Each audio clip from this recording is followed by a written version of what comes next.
Welcome to take DJ. दोस्तों मैं आपका दोस्त अरबाज। आज बात करेंगे Infinix Zero 20 की। दोस्तों सबसे पहले Infinix Zero 20 की प्राइस आती है जो कि हमारे पास यहाँ पे तकरीबन 60,000 रुपए है, 55,000 से लेकर 60,000 में, जो मार्केट में अवेलेबल 58,000 है। दोस्तों आगे मूव ऑन करें तो Infinix Zero 20 में सबसे मेन चीज जो इस वक्त ट्रेंडिंग में चल रही है पूरी मार्केट में उसका कैमरा है, और खास तौर पे फ्रंट कैमरा दोस्तों जो कि हमारे पास 60 मेगापिक्सल का दिया गया है। Infinix का वो वाहिद फोन है जीरो सीरीज में कि जिसमें 60 मेगापिक्सल का कैमरा दिया गया है, और ये Infinix का वो फोन है जिसकी प्राइस सबसे ज्यादा है Infinix में अब तक की, क्योंकि दोनों चीजों की वजह से Infinix का ये फोन बहुत ज्यादा ट्रेंडिंग चल रहा है मार्केट में। ओवरऑल आगे मूव करें तो दोस्तों यहाँ पे Infinix का बैक कैमरा आता है जो कि हमारे पास 108 मेगापिक्सल के साथ अवेलेबल है। तीन कैमरा अवेलेबल है, दो बड़े कैमरे जो कि सर्कल्स में आपको आसानी से नजर आ रहे हैं, साइड में छोटा कैमरा जो कि लेंस के साथ दिया गया है, वो तीसरा कैमरे में शुमार होता है। दोस्तों इसकी बात करें तीनों कैमरा के मेगापिक्सल की, तो जो मेन कैमरा वो 108 मेगापिक्सल का है, सेकंड कैमरा दोस्तों उसका 13 मेगापिक्सल का है, और जो सबसे छोटा लेंस कैमरा वो उसका दोस्तों 2 मेगापिक्सल का है।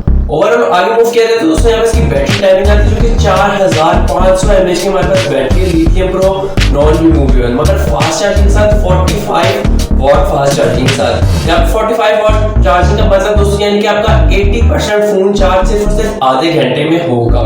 एक और चीज यहाँ पे हमारी बात आती है जो कि हमारे पास रैम और रोम की है। एक फोन रैम और रोम की परफॉर्मेंस से बेटर करने के फोन कितना ज्यादा फास्ट काम करेगा। रैम दोस्तों इसके हमारे पास अवेलेबल है 8 GB, जबकि रोम की बात करें तो 256 हमारे पास बिल्ट इन जो इनका अपना दिया है, SD कार्ड आप खुद इंस्टॉल कर सकते हैं। इसी तरह दोस्तों आगे मूव करें तो यहाँ पे हमारे पास की डिस्प्ले स्क्रीन आती है जो कि 6.7 इंचेस की लार्ज डिस्प्ले स्क्रीन है, जो कि आपको कोई आम IPS LCD नहीं मिल रही, AMOLED LED मिल रही है, यानी कि आपका बेहतरीन रिजल्ट आएगा स्क्रीन पे।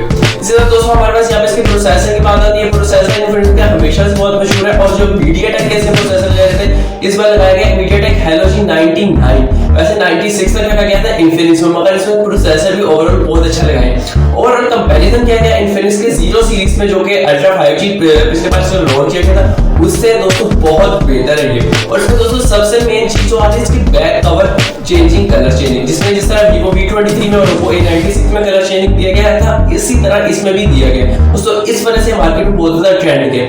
ओवरऑल बहुत सारे लोग कहते हैं कि इतने पैसों में हम Samsung की तरफ मूव हो जाएंगे, डिफरेंट फोन की तरफ मूव हुआ दोस्तों। उसका कंपैरिजन भी बता देता हूं। इसके कंपैरिजन में जो Samsung के फोन A83 या A सीरीज के डिफरेंट फोन है वो 70 से 80 हजार में, मगर आपको ये 60,000 की रेंज में मिल रहा है। बेटर कंपैरिजन है मगर ठीक है। अगर आपने मूव करना 4 to 3 years फोन के लिए आपको चाहिए लॉन्ग टर्म के लिए, तो वो Samsung की तरफ मूव करें। अगर आपको Infinix से मूव करना है तो दोस्तों याद रखेंगे 2 से 3 साल की गेम होती है, इससे ज्यादा इसमें आपको खराबियां मिलना शुरू करती है। दोस्तों अगर वीडियो अच्छी लगे तो प्लीज लाइक एंड सब्सक्राइब करें। Thanks for watching.